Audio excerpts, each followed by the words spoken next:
శ్రీ మహాగణాధిపతయ నమః.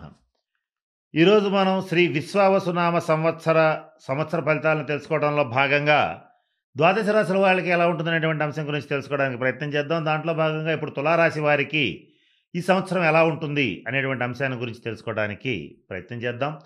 తులారాశి అనగానే చిత్తా నక్షత్రం 3-4 పాదాలు, స్వాతి నక్షత్రం 1-2-3-4 పాదాలు, విశాఖ నక్షత్రం 1-2-3 నక్షత్ర పాదాల్లో జన్మించిన వాళ్ళందరినీ కూడా మనం తులారాశి జాతకుల కింద పరిగణిస్తాం. ఈ విశ్వావసునామ సంవత్సరానికి చాలా ప్రత్యేకతలు ఉన్నాయి. వాటిల్లో కొన్ని చెప్తాను మీకు. మొట్టమొదటిది ఏంటంటే, ఈ సంవత్సరం మొదలవటమే షష్టగ్రహ కూటమితో కాలసర్ప దోషంతో మొదలవుతోంది. దీనికి తోడుగా ఈ సంవత్సరం అధిక భాగం త్రిగ్రహ, చతుర్గ్రహ, పంచగ్రహ కూటములు దాదాపుగా 8-9 నెలల పాటు వరుసగా రావటం అనేటువంటిది జరుగుతోంది. ఇవన్నీ కూడా ప్రధానమైనటువంటి ఫలితాలని నిర్దేశిస్తున్నాయి. వీటి తోడుగా ప్రధాన గ్రహాలైనటువంటి గురుశని, రాహుకేతువులు వారి వారి స్థానాల్లో మార్పు అనేటువంటిది కూడా సంభవిస్తోంది. ఇవి కూడా ప్రధానమైనటువంటి ఫలితాలను నిర్దేశిస్తున్నాయి. ఈ గ్రహగతులు, ఈ కూటములు, ఈ మార్పులు ఇవన్నీ కూడా తులారాశి వాళ్ళ విషయంలో ఎలా ఉండబోతున్నాయి అనేటువంటి అంశాన్ని గమనిస్తే, ఒక ముఖ్యమైన విషయం ఏంటంటే, ఈ 12 రాశుల్లోకెల్లా విశ్వావసునామ సంవత్సరంలో చూడటానికి సామాన్యంగా ఉంటూ అసామాన్యమైనటువంటి ఫలితాలు పొందేటువంటి వాళ్ళు ఎవరైనా ఉన్నారు అని అంటే ఈ సంవత్సరం తులారాశి వాళ్ళే. అంటే వీళ్ళు చాలా సాధారణంగా కనిపిస్తారు, అసాధారణమైన వ్యక్తిత్వాన్ని చూపిస్తారు. అలాగే వీళ్ళ వ్యాపారాలు కానీ, వీళ్ళు చేసేటువంటి ఉద్యోగాలు కానీ, వీళ్ళకి వచ్చే ఆదాయ వనరులు కానీ చాలా సింపుల్గా ఉన్నట్టుంటాయి. కానీ చాలా ఎక్కువగా ఈ సంవత్సరం రాబోతున్నాయి. అటువంటి శుభ పరిణామాలు ఈ సంవత్సరం తులారాశి వాళ్ళకి రాబోతున్నాయి. వీళ్ళ ఆదాయ వ్యయాల్ని గమనించినట్లయితే ఆదాయం 11 ఉంది, వ్యయం 5. ఇక్కడే తెలిసిపోతుంది. ఆదాయ వనరులు చాలా ఎక్కువగా ఉంటాయి. 2-3 ఆదాయ మార్గాలు కూడా వచ్చే అవకాశం ఉంది.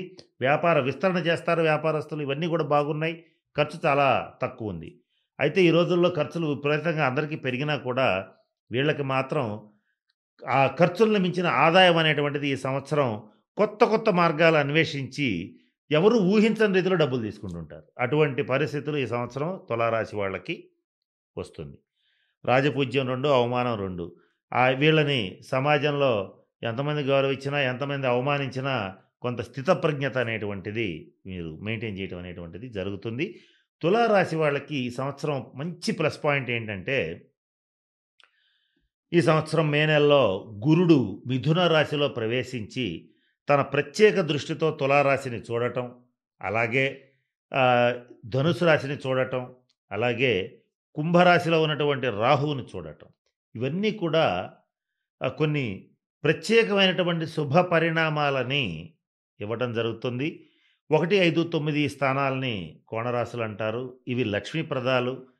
వీటి మీద గురుడు యొక్క సంపూర్ణ శుభదృష్టి ఉండడం వల్ల, గోచార రీత్యా సంపూర్ణ శుభదృష్టి ఉండడం వల్ల అఖండ లక్ష్మి కటాక్షం అనేటువంటిది తులారాశి వాళ్ళకి ఈ సంవత్సరం లభించే అవకాశాలు ప్రస్ఫుటంగా గోచరిస్తున్నాయి. ఇకపోతే ఈ తులారాశిలో ఉన్నటువంటి వాళ్ళకి గురువు యొక్క సంపూర్ణ అనుగ్రహం ఉండడం వల్ల ఏ పని చేసినా చాలా చక్కగా చేస్తారు. పట్టిన పట్టు విడవకుండా చిట్ట చివరి వరకు ఒక మాటకి, ఒక పనికి కట్టుబడి విజయం సాధించిన తర్వాతనే ఆ పని నుంచి బయటకు వస్తారు. ఇక్కడ మరొక శుభ పరిణామం ఏంటంటే, 6ంట శని ఎంతో మంచి శుభ ఫలితాలను ఇస్తున్నాడు. మొన్నటిదాకా పంచమ స్థానంలో ఉండడం వల్ల కొంత సంతానపరమైనటువంటి చిక్కులు, భేదాభిప్రాయాలు, కొంత స్త్రీమూలక వివాదాలు, ఇటువంటివన్నీ కూడా తులారాశి వారు గతంలో కొంత మోసపోవటం ఇలాంటివి జరిగినాయి. కాబట్టి ఇవన్నీ కూడా ఈ సంవత్సరం నుంచి ఇబ్బందులన్నింటి నుంచి కూడా బయటికి రావడం జరుగుతుంది. ఈ 6వ స్థానంలో 3, 6, 11 స్థానాల్లో గోచార రీత్యా శని సంచరించేటప్పుడు చాలా అద్భుతమైన శుభ ఫలితాలు ఇస్తాడు. అందులో తులారాశికి రాజయోగ కారకుడైనటువంటి శని 6వ స్థానంలో ప్రవేశించి సంచరించటం వల్ల ఈ సంవత్సరం కోర్టు కేసులు మీకు అనుకూలంగా ఉంటాయి. మధ్యవర్తి పరిష్కారాలు మీకు అనుకూలంగా ఉంటాయి. అట్లాగే మీకు మరి ముఖ్యంగా శత్రుశేషం, అలాగే రుణశేషం కూడా కంప్లీట్గా తీరిపోతుంది. దీర్ఘరోగులు తులారాశి వాళ్ళు ఎవరైతే ఉంటారో వాళ్ళకి చక్కగా ఉపశమనం లభిస్తుంది. అలాగే ఆర్థికంగా అభివృద్ధి సాధిస్తారు. అప్పుల్ని తీర్చగలుగుతారు. వ్యాపార విస్తరణ కోసం బ్యాంకుల నుంచి కొంత అప్పుల్ని సునాయాసంగా పొందగలుగుతారు. ఇక్కడ గురుడు, శని మీకు అద్భుతమైన శుభ ఫలితాలు ఇస్తున్నాయి. వీటితో పాటుగా కేతువు మరింత అద్భుతమైన శుభ ఫలితాలు ఇస్తున్నాడు. దేశ విదేశాల్లో ఉండేటువంటి మిత్రులు కానీ, సోదర వర్గం వాళ్ళు గానీ, మీ యొక్క అభ్యున్నతి కోసం నిరంతరం పాటుపడతారు. ఆర్థికంగా సాయం జేస్తారు. అలాగే మోరల్‌గా, నైతికంగా గూడా సపోర్ట్ జేస్తారు. ఇటువంటి శుభ పరిణామాలున్నాయి. ఇక ఎవరికి ఎలా ఉంటుందనేటువంటి అంశాన్ని గనక గమనించినట్లయితే విద్యాయోగం అయితే అద్భుతం. ఆలోచించుకోవాల్సిన అవసరం లేదు. విద్యార్థులకి ఉత్తీర్ణత శాతం చాలా బాగుంది. ఇక ప్రభుత్వ రంగ, ప్రైవేట్ రంగ ఉద్యోగస్తులకి మీరు కోరుకున్నటువంటి ప్రదేశాలకి బదిలీలతో కూడిన ట్రాన్స్‌ఫర్స్ వస్తాయి.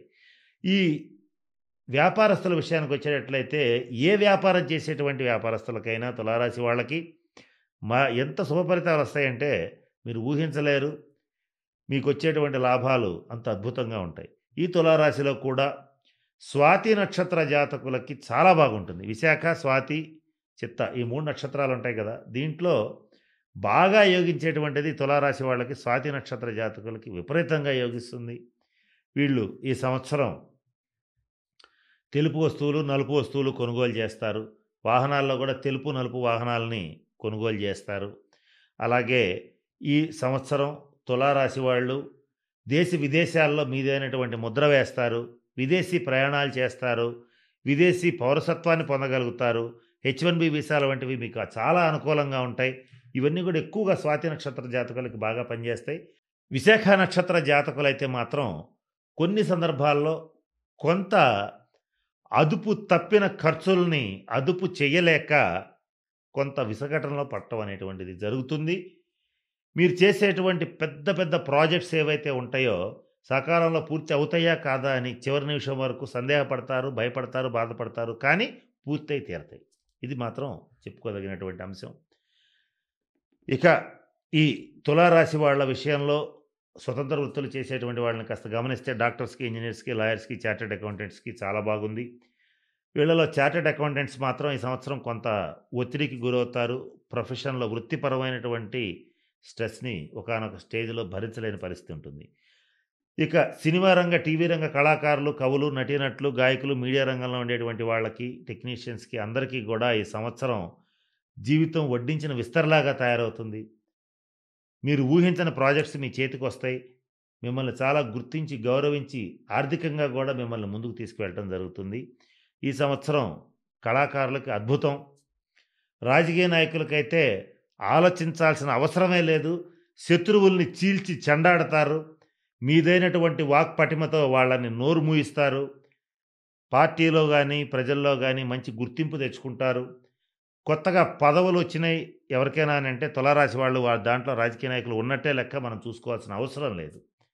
పిలిచి గౌరవంగా ఇవ్వటం జరుగుతుంది. అటువంటి శుభ ఫలితాలు గోచరిస్తున్నాయి. తులారాశి రైతులకైతే 2 పంటలు బాగుంటాయి. వీటితో పాటుగా మీ యొక్క పొలాలకు కూడా మంచి విలువొస్తుంది. చివరిదాకా కాస్త ఎదురు చూడండి. మంచి విలువొస్తుంది గానీ రేట్లు పడిపోవడం జరగదు మీకు. ఇక కమిషన్ వ్యాపారం చేసేటువంటి వాళ్ళు, రియల్ ఎస్టేట్ వ్యాపారం చేసేటువంటి వాళ్ళు ఈ సంవత్సరం తులారాశి వాళ్ళు జాక్‌పాట్ కొట్టినట్టే, ఆలోచించాల్సిన అవసరం లేదు. సంతానం కోసం ప్రయత్నం చేసేటువంటి తులారాశి వాళ్ళకి ఎక్కువ మందికి ఈ సంవత్సరం సంతానం కలుగుతుంది. ఎవరికైతే సంతానం కలుగుతుందో వాళ్ళలో ఎక్కువ మంది అంటే ఓ 10 మంది తులారాశి వాళ్ళకి స్త్రీలకైనా, పురుషులకైనా సంతానం కలిగితే వాళ్ళలో కనీసం 7 స్త్రీ సంతానాన్ని కలగటం అనేటువంటిది జరుగుతుంది. ఇకపోతే ఈ సంవత్సరం అవివాహితులకి వివాహ యోగ్యమైన కాలం. మే నెల నుంచి తులారాశి వాళ్ళకి మంచి సంబంధాలొస్తాయి. ఈ విశ్వావసనామ సంవత్సరంలో పెళ్లి చేసుకునే వాళ్ళలో ఒక 10 మందిని ఎగ్జాంపుల్‌గా తీసుకుంటే 8, 9 మంది తులారాశి వాళ్ళుంటారు. అంత బలమైనటువంటి వివాహ యోగ్యమైనటువంటి సమయం మీకొస్తోంది. ఇకపోతే ప్రభుత్వ రంగ, ప్రైవేట్ రంగ ఉద్యోగస్తులకి మీరు కోరుకున్న ప్రదేశాలకు ప్రమోషన్‌లతో కూడినటువంటి ట్రాన్స్‌ఫర్స్ ఉంటాయి.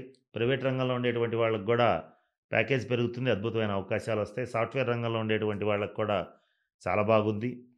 H1B వీసాలు బాగా అనుకూలంగా ఉంటాయి. విదేశీ ప్రయాణాలు గూడా అనుకూలిస్తాయి. తులారాశి స్త్రీల విషయానికొచ్చేటట్టయితే తులారాశి స్త్రీల్లో కూడా స్వాతి నక్షత్ర జాతకులకైతే అసలు ఎదురే లేదు. విశాఖ నక్షత్ర జాతకులు ఈ సంవత్సరం నుంచి చక్కటి వరుసలో పడతారు. మీ పేరున స్థిర చరాస్తులు కొనుగోలు చేయడం అనేటువంటిది జరుగుతుంది. మీరు అనుకున్నట్లుగా ప్రతి పనిని దిగ్విజయంగా పూర్తి చేయగలుగుతారు. ఇక ఇన్ని రకాలుగాను చాలా బాగుంది. అయితే ఇక్కడ ఒక చిన్న ఇబ్బంది ఏమిటంటే పంచమ స్థానంలో రాహుగ్రహ సంచార రీత్యా తులారాశి స్త్రీలకి ముఖ్యంగా ఆడపిల్లలకి చెప్పదగిన విశేషం ఏంటంటే, కొంతమంది వీళ్ళలో కొంత ప్రేమ పేరుతో మోసపోవటం జరిగే అవకాశం ఉంది గనక కొంచెం జాగ్రత్తగా ఉండండి. అలాగే మగవాళ్ళకి కూడా అనవసరమైనటువంటి ఈ ప్రేమ వ్యవహారాల్లో ఇరుక్కోవద్దు. మోసపోవటం గానీ, పరువు పోవటం గానీ, కొన్ని సందర్భాల్లో ప్రాణం పోవటం గానీ జరగొచ్చు. ఎందుకైనా మంచిది ఈ సంవత్సరం ఇటువంటి వ్యవహారాలు బాగోలేదు తులారాశి వాళ్ళకి. ఈ విషయంలో జాగ్రత్తగా ఉండండి. ఈ రీత్యా ఇబ్బంది పడి కొంతమంది మాత్రం సూసైడ్ అటెంప్ట్ చేసే పరిస్థితి కూడా ఉంటుంది. కాబట్టి ఈ ఒక్క విషయంలో కాస్త జాగ్రత్తగా ఉండండి. ఈ సమస్యల నుంచి బయటైతే పడతారు గానీ, ఈ విషయంలో జాగ్రత్తగా ఉండటం అనేది ముఖ్యంగా చెప్పదగినటువంటి సూచన. ఇకపోతే మరిన్ని శుభ ఫలితాలు తులారాశి వాళ్ళు పొందడం కోసం రాహుకి సంబంధించినటువంటి శాంతి పరిహార క్రియలను జరిపించుకోవాలి. ఇక్కడ శనివద్ రాహుః కుజవత్ కేతుః అంటారు. అంటే శనిచ్చే ఫలితాలు రాహు ఇస్తాడు, కుజుడిచ్చే ఫలితాలు కేతువు ఇస్తాడు. ఇక్కడ కుంభరాశిలో ఈ రాహు ఉండటం అంటే దాదాపుగా శనిచ్చే ఫలితాలే ఇస్తాడు. కనుక సంతానపరమైనటువంటి చిక్కులు రాకుండా చూసుకోండి. సంతానం రీత్యా ఎక్కువ ఖర్చు పెట్టాల్సిన పరిస్థితులు వస్తాయి. ఈ విషయంలో కాస్త జాగ్రత్తగా ఉండండి. సంతాన పురోభివృద్ధి అయితే బావుంటుంది గానీ, ఎలా ఉంటుందంటే బ్రహ్మాండంగా మా అబ్బాయికి చాలా పెద్ద జాబ్ వచ్చిందని సంతోషపడే లోపల తీసుకెళ్ళి ఎంతో దూరాన వేస్తారు. ఇటువంటివి జరుగుతుంటాయి. కొన్ని ఈ ఫైనాన్షియల్‌గా పిల్లల కోసం అధికంగా ఖర్చు పెట్టేటువంటి పరిస్థితులు కూడా ఈ సంవత్సరం గోచరిస్తున్నాయి. ఏది ఏమైనప్పటికిని కూడా 12 రాసుల్లోకెల్లా తులారాశి వాళ్ళు చాలా అదృష్టవంతులని చెప్పొచ్చు. ఇక్కడ మరి ముఖ్యంగా తులారాశి వారికి ప్రధాన గ్రహాలన్నీ అనుకూలంగా ఉన్నాయి. ఇక తాత్కాలికంగా వచ్చేటువంటి ఇబ్బందులు రీత్యా అప్పుడప్పుడు పనుల్లో ఆటంకాలొస్తాయి. సర్పదోషం వల్ల చేసేటువంటి పనుల్లో ఇబ్బందులొస్తూ ఉంటాయి. వీటితో బాటుగా ఎవరికైతే రాహు మహర్దశ జరుగుతుంటుందో తులారాశి వాళ్ళకి, వాళ్ళు మాత్రం కొంత జాగ్రత్తగా ఉండాలి. మరి ముఖ్యంగా ఆరోగ్య విషయంలో జాగ్రత్తగా ఉండాలి. కొంచెం థైరాయిడ్, షుగరు, బీపీ వంటివి పెరిగిపోయే అవకాశం ఉంది. ఈ విషయాల్లో కొంచెం జాగ్రత్తగా ఉండటం అనేటువంటిది ముఖ్యంగా చెప్పదగిన సూచన. మరి శుభఫలితాల కోసం మృత్యుంజయ మంత్రాన్ని జపించండి. లేదా బ్రాహ్మణ సహకారంతో మృత్యుంజయ హోమం జరిపించుకోండి. ఏది ఏమైనప్పటికీ కూడా అధిక భాగం శుభ ఫలితాలే ఉన్నాయి గనక ఈ సంవత్సరం ఏది చేయాలనుకున్న వ్యక్తిగత జాతకాన్ని కాస్త పరిశీలించి చేసేటట్లయితే కొన్ని శాంతి పరిహార క్రియలు చేసుకొని చేస్తే ఎందుకు మంచిదని ఈ విషయం చెప్తున్నామంటే, ఇక్కడ టైం చాలా బాగుంది. గోచారం చాలా బాగుంది. దశాంతర దశలు కూడా బాగుండేటట్లయితే, లేదా ఏదైనా కొద్దిపాటి ఇబ్బందులుంటే సరి చేసుకోగలిగితే ఈ సంవత్సరం మీ జీవితాన్ని మలుపు తిప్పి తీరుతుంది. కనుక అంత మంచి శుభ పరిణామాల కోసం ఎదురు చూడండి. అటువంటి ఫలితాలు రాబోతున్నాయి. తగిన పరిహారాలు చేసుకోండి. జాగ్రత్తలు పడండి.